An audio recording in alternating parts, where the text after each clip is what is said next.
శ్రీ బాల త్రిపుర సుందరి దేవి కుంకుమార్చన యాగంలో పాల్గొనండి. సర్వ కష్టాలు తొలగి శుభ ఫలితాలు పొందండి. నమస్తే. సుమన్ టీవీకి స్వాగతం. అసలు దేవాలయాలకు ఎలా వెళ్ళాలి? అంటే మూల విరాట్‌ని ఎలా దర్శించుకోవాలి? నవగ్రహాలు చుట్టూ తిరిగిన తర్వాత కాళ్ళు కడుక్కోవాలా? వద్దా? ఇలాంటి ధర్మ సందేహాలన్నిటినీ నివృత్తి చేయడానికి మనతో ఉన్నారండి ప్రముఖ జ్యోతిష్యులు, సంకల్ప మందిర్ నిర్వాహకులు బ్రహ్మశ్రీ నందిబట్ల శ్రీహరి శర్మ గురుగారు ఉన్నారు. వారిని అడిగి తెలుసుకుందాం. నమస్తే గురుగారు. వాగర్థావివ సంపృక్తౌ వాగర్థ ప్రతిపత్తయే జగతః పితరౌ వందే పార్వతీ పరమేశ్వరౌ.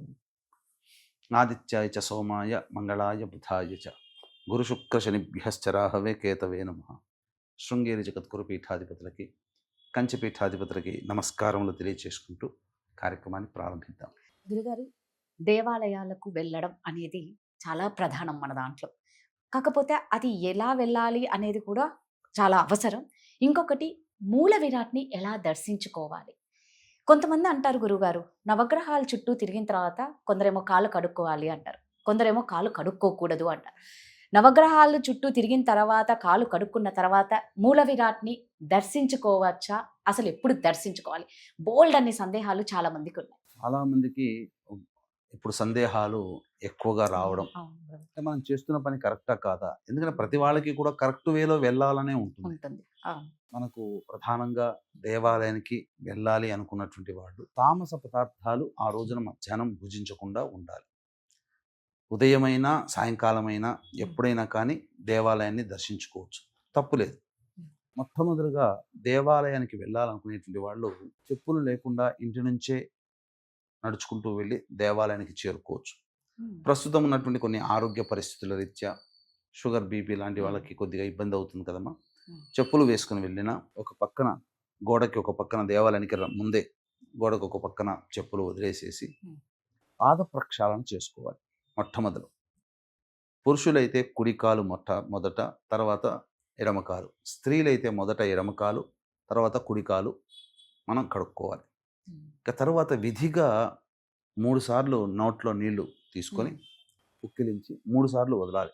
ఒకసారి తీసుకొని లోపల గాయత్రి మంత్రం చదువుకున్నా, లేదా గంగా అనుకుంటూ నోట్లోనైనా మనసులో గంగా గంగా అనుకుంటూ పుక్కిలించి వదిలితే శరీరం పవిత్రత.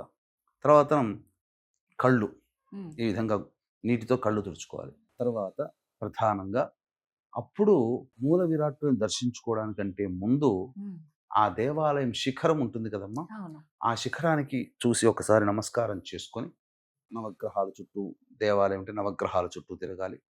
తదనంతరం దేవాలయంలో ఉపాలయాలు ఉంటాయి. ఇప్పుడు ఈశ్వరుడి దేవాలయానికి వెళితే గణపతి, నంది, కుమారస్వామి, అలాగే అమ్మవారు, తదనంతరం ఈశ్వరుడు. విష్ణు దేవాలయానికి వెళితే గరుత్మంతుడు, ఆళ్వార్లు, గోదాదేవి, లక్ష్మీదేవి వీళ్ళు ఉంటారు. తదనంతరం విష్ణుని దర్శించుకోవాలి. ఇక ప్రధానంగా ఏ ఏ సమయాల్లో మనం ఈ దేవుణ్ణి ఏ దేవుణ్ణి దర్శించుకోవాలి అని అంటే, ప్రధానంగా విష్ణు సంబంధమైన దేవాలయాల్ని పొద్దున పూటే దర్శించుకోవాలి. విష్ణు అలంకార ప్రియ కాబట్టి ఆ స్వామివారికి కానీ అభిషేకం చేసి అలంకారం ఒక్కసారి చేస్తారు కదా పొద్దున పూట. అందుకని విష్ణువుకి అలంకార ప్రియుడు కాబట్టి పొద్దున పూటనే విష్ణుని దర్శించుకోవాలి. సాయంకాలం పూట మాత్రం ఖచ్చితంగా దర్శించుకోదలిస్తే పరమేశ్వరుడిని, అమ్మవారి దేవాలయాన్ని దర్శించుకోవాలి. మీకు ఇక్కడ సందేహం రావచ్చు, ఎందుకు పరమేశ్వరుడిని, అమ్మవారిని సాయంకాలమే దర్శించుకోవాలి?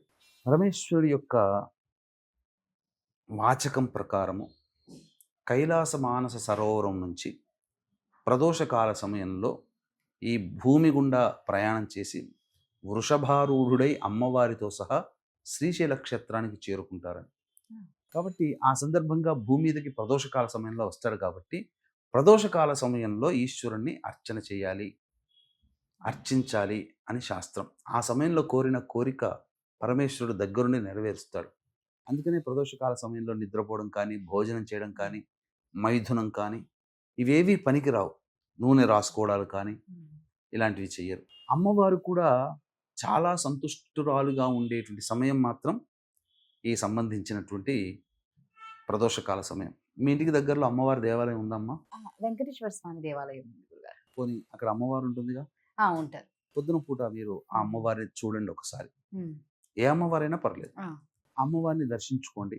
ఉమ్, ఆ అమ్మవారిని కేవలం ముఖాన్ని ఒక 2-3 నిమిషాల పాటు అబ్జర్వ్ చేయండి.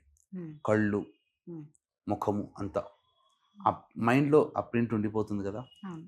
మళ్ళీ అదే అమ్మవారిని ఉమ్, ఆఫీస్ నుంచి బయటికి వెళ్ళిపోయిన తర్వాత, ఉమ్, ఇంటికి వెళ్ళిన తర్వాత కాళ్ళు చేతులు కడుక్కొని మళ్ళీ అదే అమ్మవారి వెళ్ళి చూడండి. ఉమ్, చాలా తేడా ఎలా ఉంటుందంటే, పొద్దున పూట గంభీరంగా ఉన్న అమ్మవారు ఆ, సాయంకాలం నవ్వుతూ పలకరిస్తూ రామ్మ నిన్ను ఆశీర్వదిస్తాను అన్నంత ప్రేమ దయతో ఆ అమ్మవారు కనబడుతుంది. అంత తేడా ఉంటుందా? ఉంటుంది, ఖచ్చితంగా ఉంటుంది.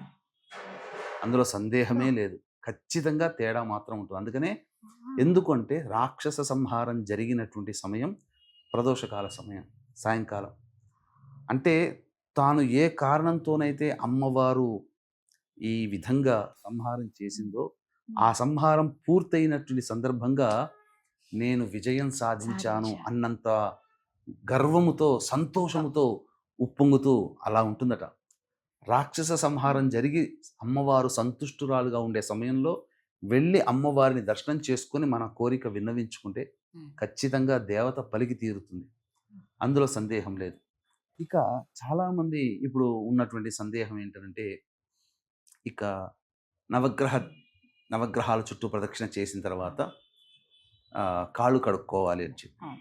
అంటే ఏ సందర్భంలో కాళ్ళు కడుక్కోవాలి అని అంటే, ప్రత్యేకించి శనిదేవత పూజలు చేసి, ఉమ్, అంటే శని భగవానికి సంబంధించినటువంటిది పూజలు, అభిషేకము, బలి సమర్పణ దేవాలయానికి చేసి, ఉమ్, అంటే ఆ దేవాలయంలో ఉన్నటువంటి విగ్రహం దగ్గర చేసి, ఇది నవగ్రహాల్లో. ఉమ్, ఆ సందర్భంగా మళ్ళీ కాళ్ళు కడుక్కొని మూల విరాట్టును దర్శించుకోవాలి. తరువాత ఆ, మృత్యుంజయానికి సంబంధించి ఉమ్, ఏదైనా కార్యక్రమాలు జరిపించుకొని అపమృత్యు దోషాలు తొలగిపోవడం కోసం ఉమ్, ఆ విధంగా చేసిన తర్వాత దేవాలయంలో ఆ విగ్రహాలు నవగ్రహాల దగ్గర చేసిన తర్వాత కాళ్ళు కడుక్కోవాలి. అలాగే బలి సమర్పణ కానీ, అలాగే ఇంకా ఏదైనా దానాది కార్యక్రమాలు, ఉమ్, అంటే అపమృత్యు భయం దోషం పోవడం కోసం దానాది కార్యక్రమాలు ఉంటాయి. ఆ దానాది కార్యక్రమాలు అవన్నీ చేసిన అప్పుడు మళ్ళీ కాళ్ళు కడుక్కొని చేయాలి. అలాగే సాయంకాలం ప్రదోషకాల సమయంలో రావి చెట్టుని స్పృశించకూడదు అని శాస్త్రం. ఉమ్. కాబట్టి ఈ సందర్భంగా మనం ఇవి పాటించవచ్చు. అంతే తప్ప ప్రతిసారి నవగ్రహాల చుట్టూ కాళ్ళు కడుక్కోవాల్సిన అవసరం అవసరం అయితే లేదు. ఏమీ లేదు అని చెప్పవచ్చు. ఇంకా మీకు ఏమన్నా సరే ఏమన్నా సందేహాలు ఉంటే మీరు కామెంట్స్ రూపంలో తెలియజేస్తే గురుగారు నివృత్తి చేస్తారు. ధన్యవాదాలు గురుగారు. సర్వం శ్రీ ఉమామహేశ్వర పరబ్రహ్మార్పణమస్తు.